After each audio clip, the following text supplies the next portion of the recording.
लेकिन कुछ लोग ऐसे हैं जिन पर सेक्शन 2 अप्लाई नहीं होता। Constitution of the India and international law के कुछ प्रोविजंस ऐसे हैं जो कुछ लोगों को प्रोसिक्यूशन से इम्यूनिटीज प्रदान करते हैं। तो सेक्शन 2 के प्रोविजंस कुछ लोगों पर अप्लाई नहीं होते। वो कौन है? जैसे president of India,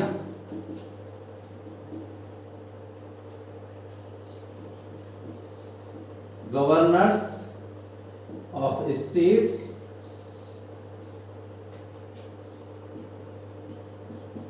article 361 of the constitution of India. Second है फॉरेन सॉवरन, विदेशी संप्रभु,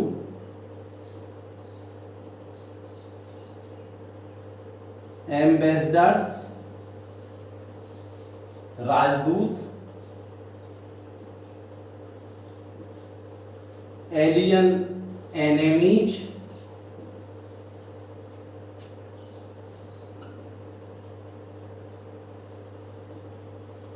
foreign army,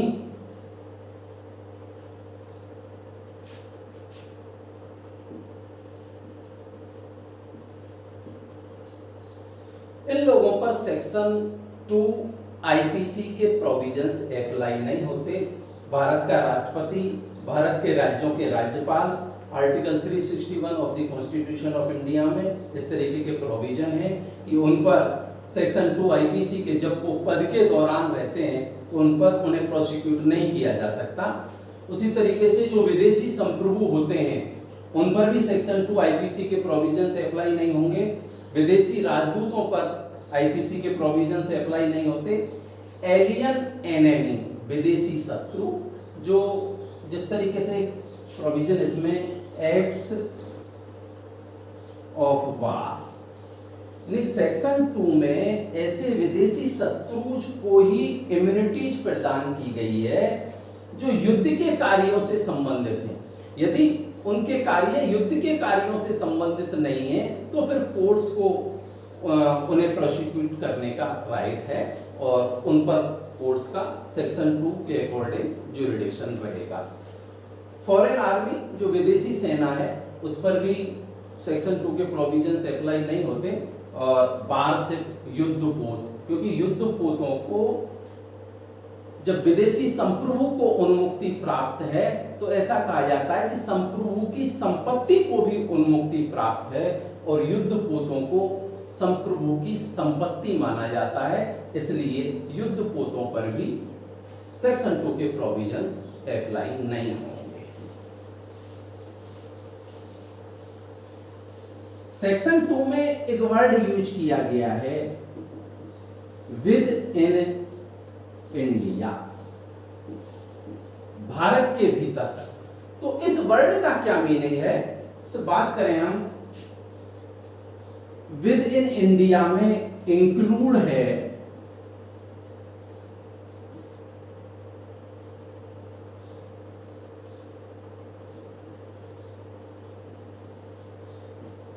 whole land territory of India,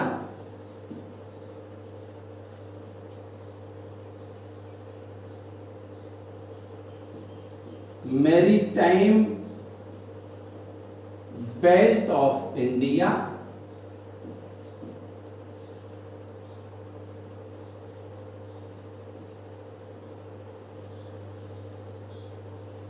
the whole air space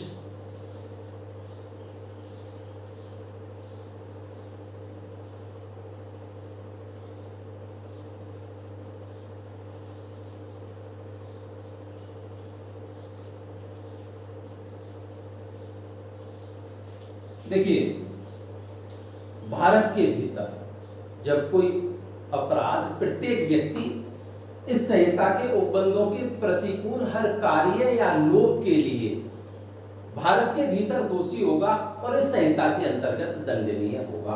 तो भारत के भीतर इस वर्ड का क्या मतलब है, इसमें क्या क्या शामिल है? Whole land territory of India, Bharat का समस्त भूभाग इसमें शामिल होगा। मैरीटाइम बेल्ट ऑफ इंडिया, इसका मतलब है भारत का सागर क्षेत्र इसमें शामिल होगा, जिसमें ये बताया गया है 12 नॉटिकल माइल। इसे कई बार एग्जाम में पूछा गया है। मैरीटाइम बेल्ट ऑफ इंडिया कितना है? 12 nautical miles.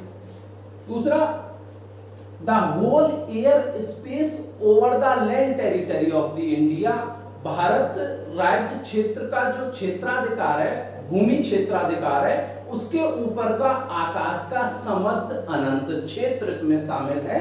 And fourth, the whole area underneath, Bharat के भूभाग के नीचे अनंत क्षेत्र तक इसका क्षेत्राधिकार शामिल है। इस तरीके से ये चार बातें विद इन इंडिया में शामिल मानी जाएंगी, तब जाकर के हम ये कहेंगे इन सभी जगह सेक्शन 2 अप्लाई होगा। और 1977 में exclusive economic zone 200 nautical mile कर दिया गया।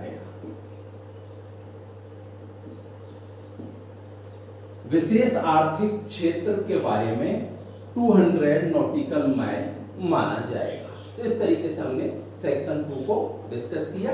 सेक्शन 3 आईपीसी में यह बताया गया है, punishment of offences committed beyond but which by law may be tried with in India, Bharat से परे किए गए किंतु भारत में भारतीय विधि के अनुसार विचारणीय अपराधों के बारे में, दंड के बारे में बताया गया है कि ऐसे कोई अपराध जो भारत से बाहर किए जाते हैं और भारतीय विधि के अनुसार विचारणीय हैं, तो ऐसा माना जाएगा कि उन अपराधों को भारत में ही किया गया है और बाय एनी इंडियन लॉ के अकॉर्डिंग उनका ट्रायल किया जाएगा। अब इस सेक्शन में बाय एनी इंडियन लॉ, भाई जब भी कोई अपराध भारत से बाहर किया जाता है और भारतीय विधि के अनुसार वो विचारणीय है, तो फिर हम ये मानेंगे कि उस अपराध को सेक्शन 3 में भारत में किया हुआ माना जाएगा और भारतीय विधि के अनुसार विचारणीय किया जाएगा, क्योंकि section 3 and 4 extra territorial jurisdiction की बात करते हैं आईपीसी में। आईपीसी का बाह्य प्रादेशिक क्षेत्राधिकार के बारे में बात करते हैं सेक्शन 3 एंड 4। तो बाय एनी इंडियन लॉ, किसी भारतीय विधि के अनुसार विचारणीय होगा। तो हमने इस सेक्शन में by any Indian law word use करके इस सेक्शन को स्पेसिफाइड केस तक ही लिमिटेड कर दिया है, और वो स्पेसिफाइड केस है फर्स्ट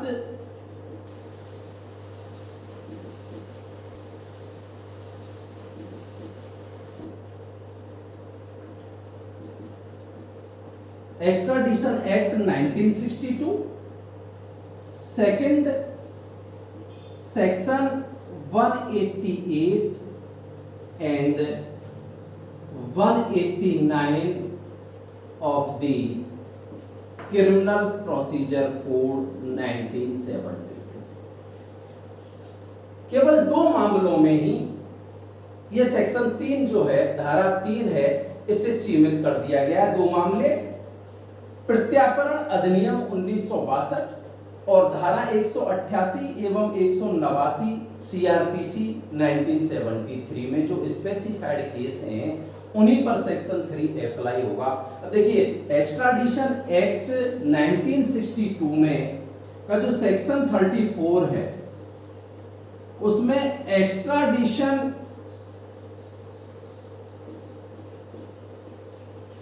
ऑफेंसेज को डिफाइन किया गया है। यदि कोई व्यक्ति भारत के बाहर कहीं भी एक्स्ट्राडिशन ऑफेंस प्रत्यार्पण अपराध करता है तो ऐसे व्यक्ति को भारतीय विधि के अनुसार विचारण किया जाएगा, उसका ट्रायल इंडियन लॉ के अकॉर्डिंग होगा। और एक्स्ट्राडिशन ऑफेंस क्या होते हैं? एक्स्ट्राडिशन ऑफेंस है provided in the extradition treaty. International law में आपने एक्स्ट्राडिशन ट्रीटीज के बारे में पढ़ा होगा। जब दो देश आपस में कोई एक्स्ट्राडिशन ट्रीटी करते हैं तो उसमें एक्स्ट्राडिशन ऑफेंसेज को मेंशन कर दिया जाता है कि इन ऑफेंसेज को हम एक्स्ट्राडिशन ऑफेंस मानेंगे और उसी के अकॉर्डिंग फिर उन देशों में उनके लॉज के अकॉर्डिंग ही उनका ट्रायल किया जाता है। दूसरा, section 188 of the CRPC, when an act committed outside of India, जब कोई अपराध भारत के बाहर किया जाता है, first by citizen of India,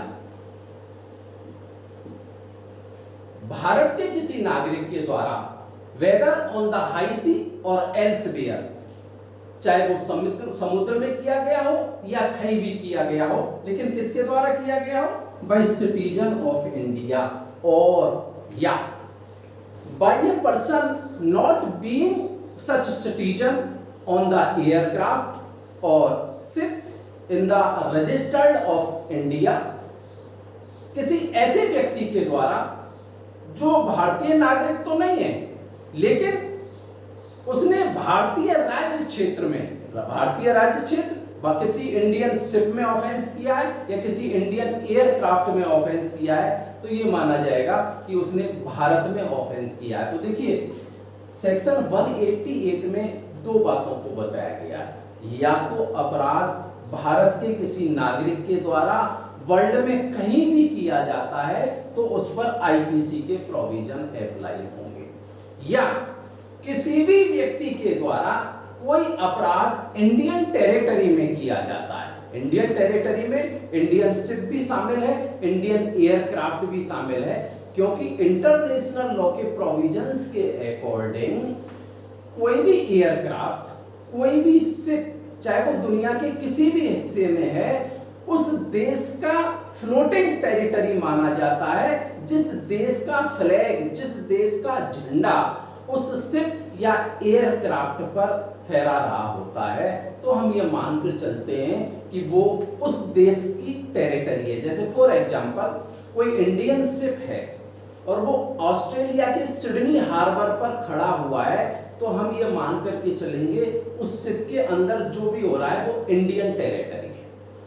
अगर कोई शिप कराची बंदरगाह पर खड़ा हुआ है तो वो भी इंडियन टेरिटरी माना जाएगा वो शिप। उसी तरीके से कोई एयरक्राफ्ट है वो न्यूयॉर्क के एयर स्पेस पर फ्लाई कर रहा है, उड़ रहा है, तो हम ये मान करके चलेंगे कि वो इंडियन टेरिटरी है और उसमें कोई अपराध किया जाता है, किसी भी व्यक्ति के द्वारा किया जाता है, तो ऐसा माना जाता है कि ऐसा ऑफेंस इंडियन टेरिटरी में किया गया है।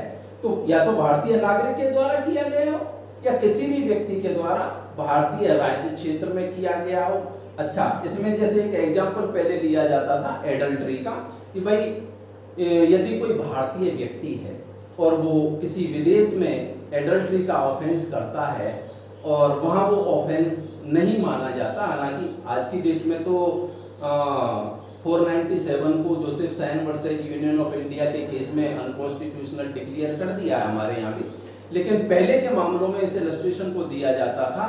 तो चाहे मैं, अगर वो इंडियन सिटीजन है और इंग्लैंड में एडल्ट्री का ऑफेंस करता है, इंग्लैंड में एडल्ट्री ऑफेंस नहीं है लेकिन उसे आईपीसी में, क्योंकि आईपीसी में सेक्शन 497 में एडल्ट्री ऑफेंस माना जाता था, इंडियन सिटीजन है इसलिए उस पर आईपीसी के प्रोविजंस अप्लाई होंगे और उसे इंडियन पेनल कोड के अकॉर्डिंग प्रोसिक्यूट किया जाएगा, उसका ट्रायल किया जाएगा। तो इस तरीके से 189 में इस तरीके के मामलों में सेंट्रल गवर्नमेंट से पूर्व अनुमति लेनी होती है, सेंट्रल गवर्नमेंट से पहले प्रायर कंसेंट लेनी होती है, उसके बावजूद उनका ट्रायल होता है।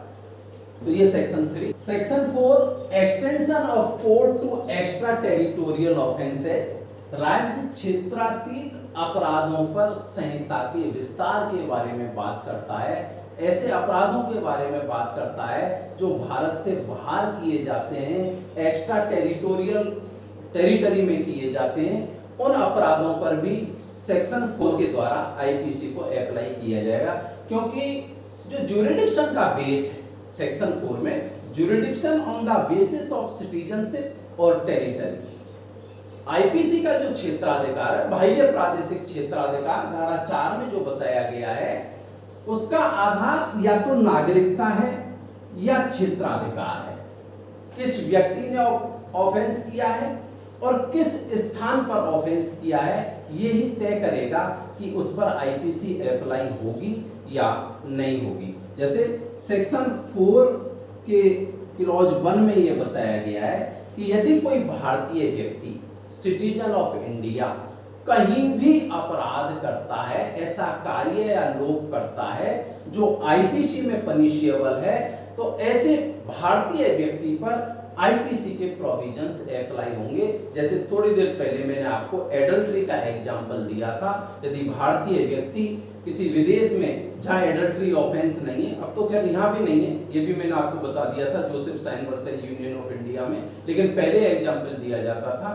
तो एडल्ट्री का ऑफेंस करता था, वहां वह अपराध नहीं होता था, आईपीसी में वह अपराध होता था, उस पर आईपीसी के प्रोविजंस को अप्लाई करते हुए उसे पनिश किया जाएगा। और सेक्शन 4 के क्लॉज 2 में यह बताया गया है कि कोई भी व्यक्ति, एनी पर्सन, चाहे वो किसी भी राष्ट्र का नागरिक हो, देसी विदेशी सभी इसमें शामिल हैं, किसी इंडियन एयरक्राफ्ट पर या इंडियन शिप पर कोई अपराध करता है तो हम ये मानेंगे कि उसने इंडियन टेरिटरी में ऑफेंस किया है।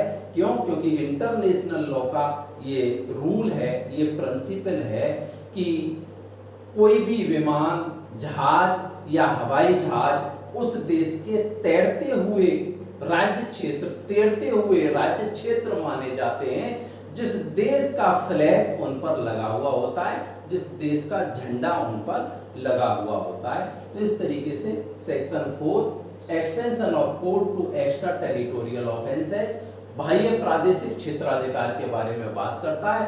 बाह्य प्रादेशिक क्षेत्राधिकार का निर्धारण या तो नागरिकता से किया जाता है या किस क्षेत्र में अपराध किया गया है उसके आधार पर किया जाता है। धारा 5 के द्वारा कुछ विधियों को इस अधिनियम के क्षेत्राधिकार से बाहर कर दिया गया है, यानी कि आईपीसी के प्रावधान कुछ विधियों पर लागू नहीं होंगे। और ये विधियां जैसे म्यूटिनी,